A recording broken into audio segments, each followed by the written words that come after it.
ఎందుకు ఈ dress change? చెప్తాను. ముందుగా కవితని ఇక్కడి నుంచి తీసుకువెళ్ళి నా కార్ డిక్కీలో పాడేయండి.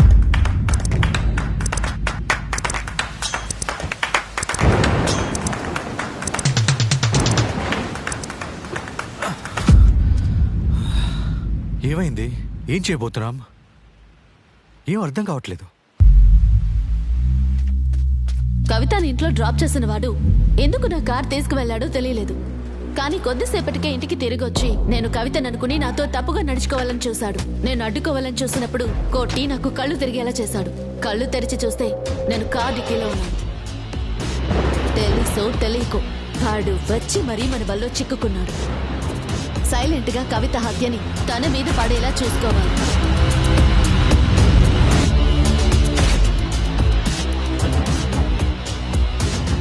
ఎంత పెద్ద ఫ్రాడ్ చేశారు మీరు. మీరు చూసుకుంటారనే ధైర్యంతోనే కదా